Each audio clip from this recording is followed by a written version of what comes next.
Hello, everyone, and welcome to another episode of the Gecko Podcast. My name is James, and I do apologise in advance for the length of this episode, as it's just myself. Neither of my regular co hosts could make it this evening, but fear not. I do have a few subjects I would like to talk to you all about in this episode, so please stick around. So, the first subject that I want to talk about, and I feel like every man and his dog has been covering it over these last couple of days, is the new Spider Man game. I've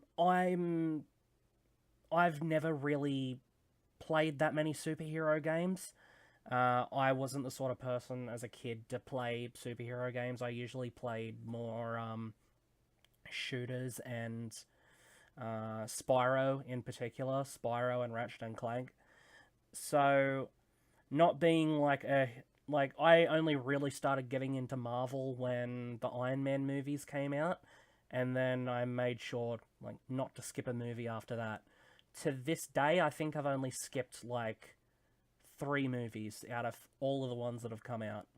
But anyway, I decided to pick up the new Spider-Man game because not only did it look amazing from its E3 footage, but one of my favorite voice actors voices Spider Man.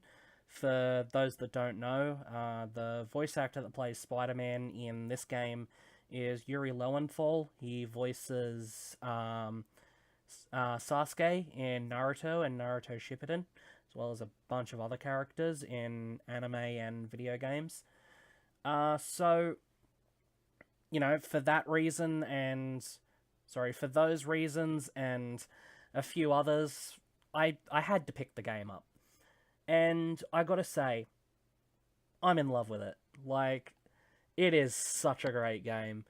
As I just said, I haven't really played many superhero games, so playing this one was just fantastic. Like, if you haven't watched my review for it already, I have noted some of the things that I absolutely love about it. The fact that it's not an origin sort of retelling thing that Sony loves to do with every single one of their new restarted Spider Man movies. I'll be getting to that shortly. But you play as a more experienced Peter Parker that's been around for that's been around and doing the whole Spider Man gig for about like 10 years now. You do the side missions are actually fun, and I find myself wanting to complete everything on the map more than want to do the story itself because, for some things you can unlock like bonus suits or fight enemies. Like, for instance, there's a bunch of challenges that you can do in the game, and once you've finished those challenges, you get to fight Taskmaster, which I thought was really cool. You could get like a suit from doing like a bunch of stakeout side quests around the map to look for Black Cat, and you get like a black suit with red eyes. It's the web slinging in the game is amazing.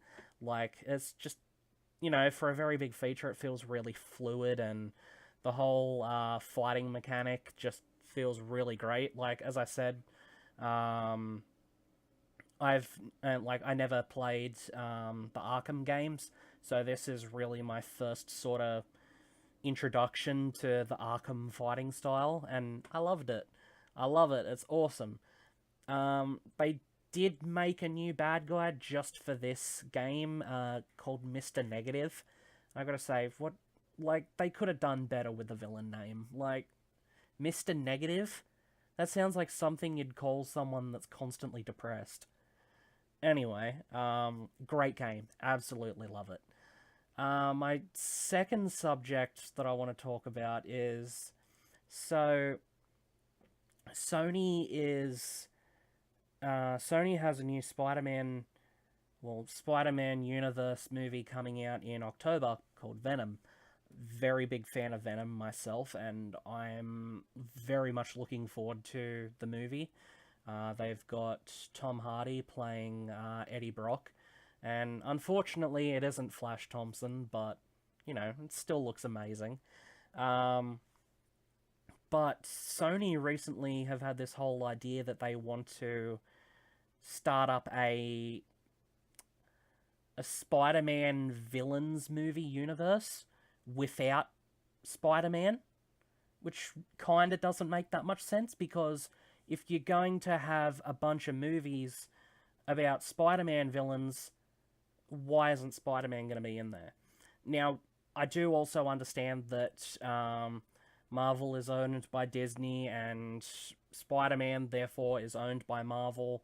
So Disney has Spider-Man, but like they've already said that they want to do, like we've got the Venom movie coming out, but apparently there's going to be a Kraven the Hunter movie like in the works, which I don't know how the hell they're going to work that one out because like really Kraven's just a big game hunter that thought hunting Spider-Man would be fun because he wanted to hunt a superhero. Like I don't know how the hell they're going to pull that one off, but there's like it'll be interesting to see how they do, like because I'm, as I said before, big fan of the Marvel movies. I'm definitely going to see the Venom movie, and if any of the other movies interest me, I'll go and see them as well. But for now, we just got to wait and see what they do. Another. So I also just want to point out that if you've been checking into any of my streams through the weekend, you'll notice that they have been very short and usually not that well with sound. That's because, well, I'm doing it with an Elgato, and I'm doing it on a brand new computer. Like, my last computer, I had everything set up so that I'd be able to get, like, video game audio and commentary and everything like that really easily, but, new computer, I only just set everything up on Friday so that I could get everything streaming perfectly, so it's going to take a while until I can get everything perfected, but yeah, streaming console games will definitely be a thing in the future. I just got to figure out how to go about it. But apart from that, we do have a few cool things coming up. This week, we've got the new Predator movie coming out, directed by Shane Black, who was a character in the original Predator movie. I haven't really seen many movies directed by Shane Black, so it'll be interesting to see this one. Plus, I'm a fan of the Predator, Aliens, and Aliens vs. Predator movies, so I'm pretty looking forward to that one. It's going to be good. A lot of games coming out soon that just look amazing and got my fingers crossed for. Although one that I'm kind of feeling a bit weird about is Anthem. And I know it looks great, like everything that I've seen so far looks fantastic, but it just kind of, like, I'm a bit worried because, like, I do have a fair bit of hype for it, and I don't know if, the hype's going to be worth it.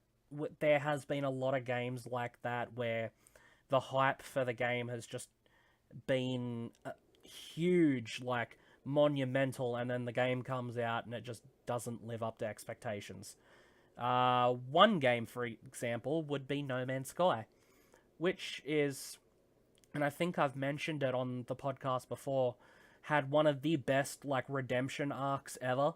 Like, came out very, very bare bones. Like, everyone, like, there were quite a few people that hated the game when it came out because, everyone that was really sold with the game, like, was super hyped on it, they got lied to. They got lied to by, I can't remember the guy's name, but he was doing all the interviews and he was overhyping the hell out of it, and he lied to pretty much everyone. But they have stuck to their guns, and they have been releasing a bunch of free DLC to expand the game since, and I hear that it's actually a pretty great game now. Like, I'm not gonna buy it. Like, I already bought it. I was let down by it, and I don't really want to buy it again, but I'm happy that it's getting better with time, because it definitely needs it. Another game that I'd like to talk about is Destiny 2. So, Destiny 2 in the last couple of days came out with the Forsaken DLC, which has been hyped up as like the biggest DLC for Destiny 2, although they seem to say that with every DLC for Destiny 2. Which, let's be honest, every DLC for Destiny 2 in the past has brought out a few missions that they call a story. Then they'll bring out like a new social space, a new character, and like a new lair to the raid. Because there's only one raid in Destiny 2, and it's got a bunch of layers to it. And the way you go about the raid is you go a different way, or I think you do it differently to go to the different layer. But when Forsaken came out, I purchased the Legendary Edition of Destiny 2, like the one that came in the big box, and main thing that disappointed me was that it came with the Season Pass, which I was fully hoping would hold, would mean that I could download Forsaken without having to buy it. And I was looking forward to Forsaken. I was really, really gunning for it. And then Forsaken drops, and my Season Pass doesn't cover it. Forsaken, on its own, was double the price of any DLC that they've already released. The Osiris DLC for Destiny 2 was about $30. The Warmind DLC was $30 as well. Then you've got the Season Pass, which had both of them and was $30. And then you've got Forsaken, which is like $56. $56 for DLC. I'm sorry, but I am not spending that sort of money to essentially get what I've already gotten. That, and I can, if I'm really that keen on watching it or playing it, I can just go and watch it on YouTube. Like, no harm here. But I do think it is a pretty shitty move. Like, get your act together, please. But, you know, at the end of the day, I guess companies got to make money in whatever shitty way they go about it. So, I might round off this short episode with announcing that I will be streaming again this week. I'll be streaming Wednesday, Thursday... No, sorry, I'll be streaming Wednesday, Thursday, and Friday. Same times, so 8 o'clock and 8:30 on Fridays. I'll be on Twitter through the week, letting you guys know when I'll be streaming.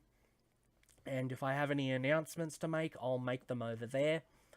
But for now, I hope you enjoyed this short episode of the Gecko Podcast. I'll have one of my co-hosts back with me next week. Thank you for listening. Please like and share the video if you can. And if you haven't subscribed already, please make sure that you do. I've been your host, and I'll see you next week.